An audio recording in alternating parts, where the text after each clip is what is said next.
So now we come to the album Once.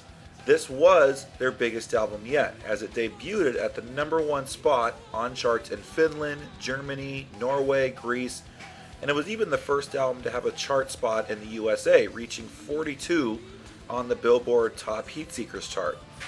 And it was also the first to chart in the UK at #8 on their rock chart. This was a success that was unheard of at the time for them.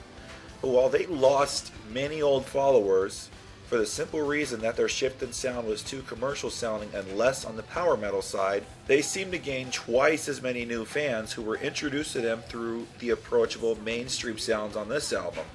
Sure, certain other bands have had an album that is more simplified and more approachable that gains a lot of followers, but the question is always this: do they make simpler songs because they want to, or because they want to make songs that are catchier to the mass public?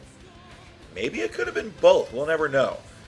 At least at the time, here in the US in 2003, Evanescence's Fallen was considered a breakthrough during that time. They were not the first female-fronted band that had a gothic metal side, but they were starting to get really popular around the world. Their songs also had a pop side. They were rather catchy, and they started opening mass exposure to the gothic metal sound.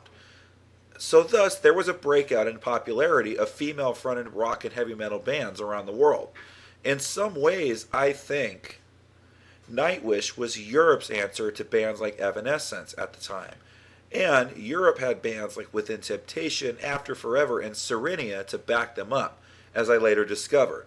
These bands are a million times better than Evanescence anyway, and the right kind of metal fan finds this out. This was also the first full Nightwish album I bought. Since JMap was raving about them so much, I wanted to give them a try, and you know what? If I was disappointed, I wouldn't be making these album review videos. So our first song is Dark Chest of Wonders. I love this song. From the moment I heard it its first time up to the time I'm writing this review, it's a great opener to the album, and it's hard to find any faults with this song at all. I think what sets this apart from the rest of the songs that were made during this era is that this song lyrically has a light-hearted tone with fantasy lyrics, music-wise uses Tarja's powerful vocals, plus it's upbeat and definitely a reminder to older fans they still have the power metal sound.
The next song, Wish I Had an Angel.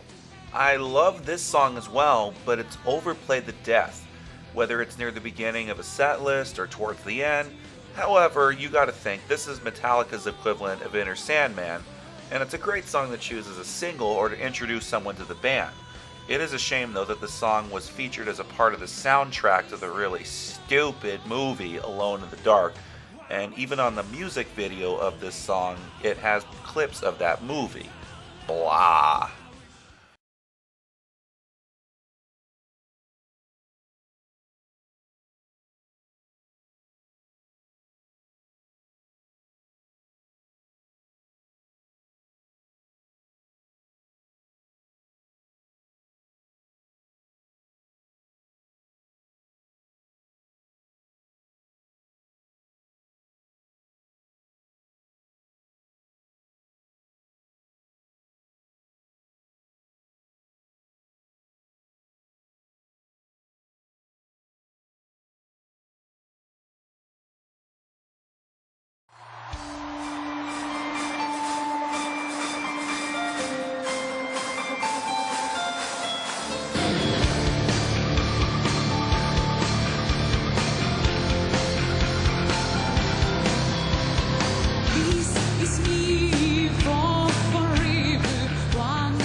without her name, without her honest heart. The third song on this album, Nemo, this is a song I used to skip because I felt it was too mainstream and too simple to listen to. There is an obvious reason why this song was first a single off the album. However, the more I listen to it, the more I realize how beautiful this song actually is. The orchestra is what makes this song even better towards the middle and the end. And I also love the addition of the Ilian pipes to the song by Tridonically on live versions, especially on the Showtime Storytime live album.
Fourth song, Planet Hell. This is another awesome song. From the hellish orchestra opening and the intro to the orgasmic drums and guitars to Marco and Tarja's duet, it is just amazing. And I was always in love with this song when I first heard it. It's another song that also is a reminder of the power metal magic of old. Some of your listeners may hate me for it, but I also have to say for the record that I prefer the version sung by Annette that was done when they resurrected the song in 2012. You can hear it on their YouTube channel released as an official music video if you don't believe me. It may be a single take live recording, but it sounds just as good if not better than the studio. Either way, we can all mutually agree, Planet Hell is awesome.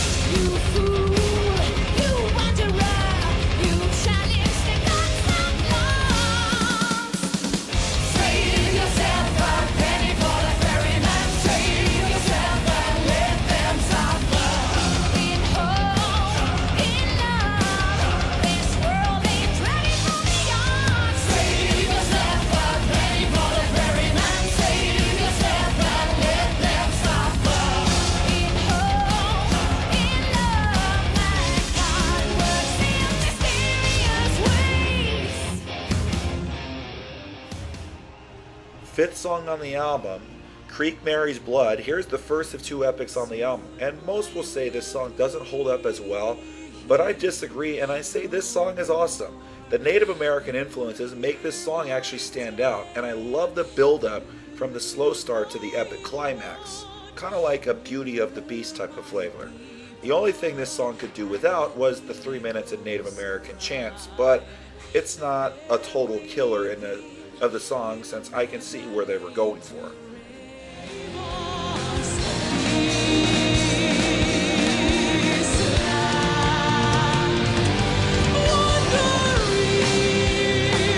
the horizon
As for number 6, The Siren, this is overrated. You heard me. The Siren is overrated. Is it a bad song? No. It has its good moments, but for whatever reason, a lot of fans seem to love this song as one of their fan favorites. Maybe because it's a heavy song, maybe because it's Greek mythology subject matter, maybe because it showcases Marco's clean vocals. Maybe the band likes to play it a lot. I don't know. All I know is that when I saw them live, when they played this song, I was almost bored out of my mind. But I will say that every subsequent listen does seem to get a little better in my own ears. As for track number 7, Dead Gardens, this one's alright. It has its good moments, such as the main riff, and this chorus is good, but for the most part, it doesn't do much else, and it almost sounds like a filler song. Track number 8, on the other hand, Romanticide, is another awesome track. It may feel like it's in the same vein as Wish I Had an Angel, but I like the rough around the edges sound, and it's definitely a lot heavier, and I like that it goes out with a fast bang at the end. Tarja and Marco's opposite vocal duet works well here as well, and it totally deserves to stay as a setlist survivor. I am the decadence of the world. I am the fighter covered in oil. Happy hunting, the double-faced carnivore. Tell me why the hearts are crying. Let me high.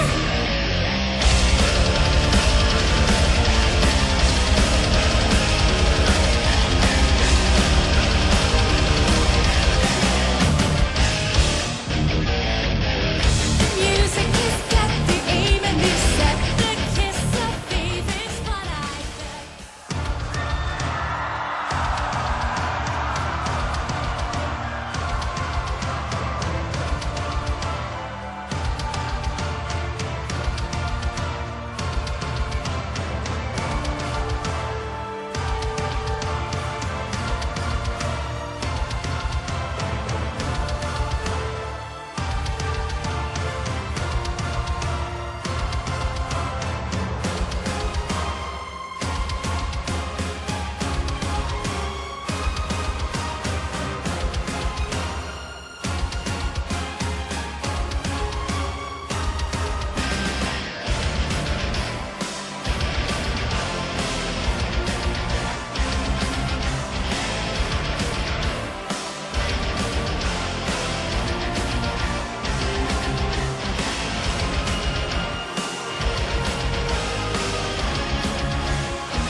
But now we reach probably the album's high point, Ghost Love Score. All I can say about this song is wow.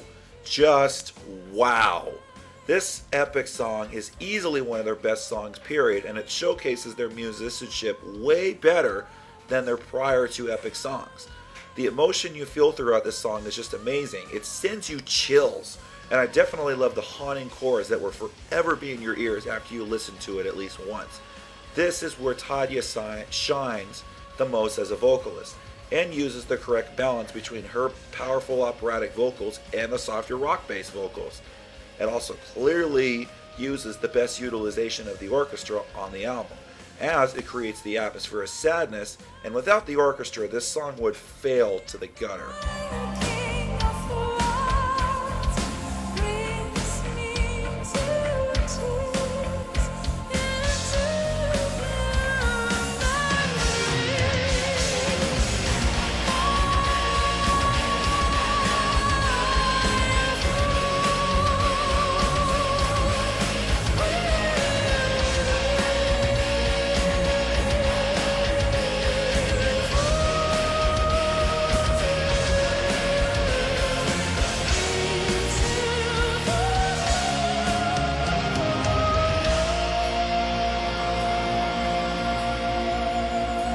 Just like Oceanborn, this album closes with two ballads. First ballad, you have what basically finished for Death Makes an Artist. This song with just vocals and orchestra, while pretty artsy in his own right, doesn't do it for me, for the same reason that the Lapland song way back on Angels Fall First didn't do it for me. It's sung in Finnish, I can't understand Finnish, It doesn't do much for me. But the other hand, Higher Than Hope, this song almost matches Sleeping Sun as the best ballad from the Tarja era. Almost! It has the atmosphere and the hooks, Tarja using her powerful vocals again, and the great songwriting that makes this song great. A lot of people dislike this song, but I personally love it for what it is, a great ballad to close the album. Now I realize there are other bonus tracks and B-sides that were often included in releases, especially in the USA. But again, I don't need to go over them because quite honestly, none of them do anything for me anyway. One of them is a ballad that doesn't do much, and the other, while more upbeat, can't really live up to the standards set by the rest of the album.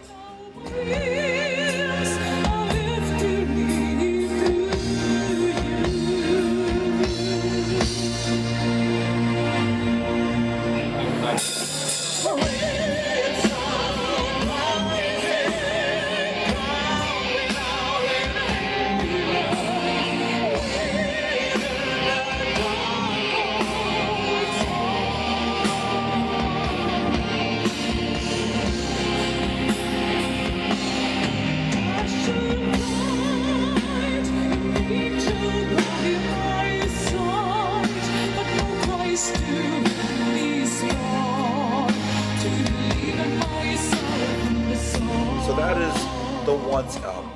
And just like any Nightwish album, there are a couple songs in my opinion aren't that memorable, while the rest are awesome in their own right, even if some of them are overplayed or a little overrated.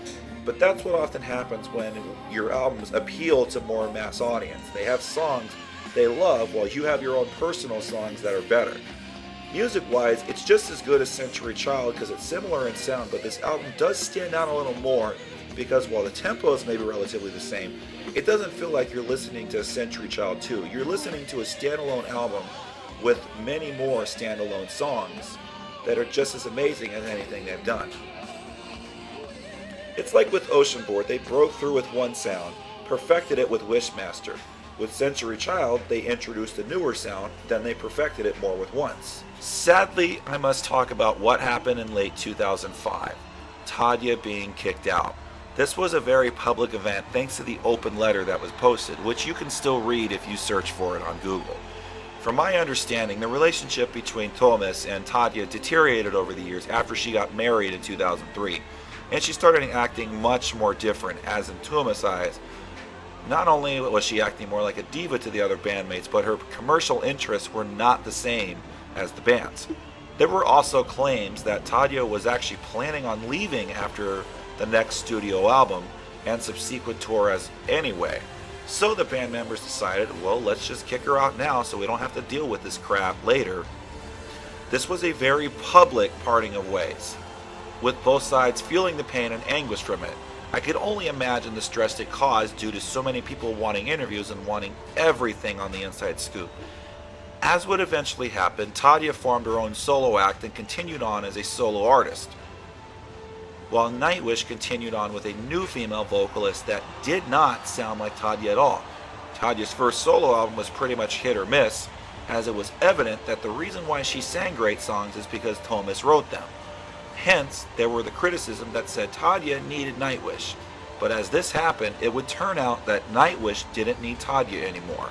Find out why on the Dark Passion Play review.